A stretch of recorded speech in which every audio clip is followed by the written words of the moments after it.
Hello and welcome to Mike's dryer bearing replacement video for a Frigidaire dryer. The first thing we want to do is disconnect the power cord from the wall. Then remove the bottom panel on the rear of the dryer, usually 2 screws. Next, remove the top panel. There are 2 screws on the rear that hold this on. Slide it to the rear and lift to remove.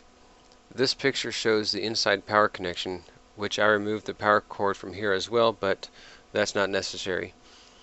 Next, we want to remove the front panel. You can see that I removed the control panel, but again, that's not necessary. I also removed the lint trap cover in order to clean that out. Now, to remove the front panel, there are 4 screws and 4 metal clips, 2 on each side, top and bottom. The clips are difficult to remove, but with long nose pliers and a helper using a butter knife or stout putty knife, you should be able to pop them out by squeezing the clips and prying with a knife from the outside of the dryer. I ended up breaking one of the bottom clips, but I really don't think they're necessary anyway. Before the front panel can come off, the bottom panel needs to be removed first. There are 2 screws underneath the dryer and 2 white plugs that secure it to the top front panel. Now we can get to the 2 bottom screws of the front panel. This picture shows the panel removed and one of the screw locations. This is also a good time to clean out the lint trap.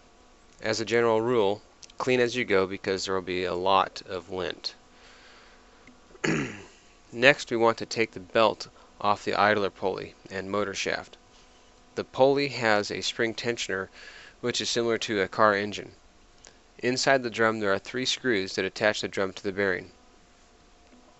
I ended up removing the drum from the bearing to begin with, but I don't think that's necessary. It might be easier just to leave it attached until after removing the drum. And you can remove the drum by lifting it using the belt and a helping hand and carefully taking it out through the front. Many dryers you can lift it straight through the top, but not this particular style. Try not to damage the heating element though, or you may need to get back in and replace that as well. So you can see the bearing still in the dryer. This just lifts up and out, usually still attached to the drum. And here is a complete removal of the drum and bearing. The plastic bearing part comes out easily using a 5/16 inch socket, and there are 2 screws that screw into a plate on the back side of the dryer. All of these parts come in a bearing kit, and I'll have the part number for that at the end.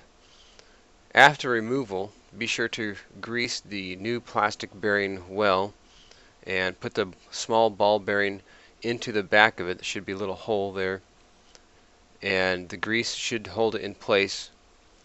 Then you want to put that into the metal bracket that you have and have your helper hold the plate while you screw the assembly, the bearing, ball bearing, and metal bracket back into place.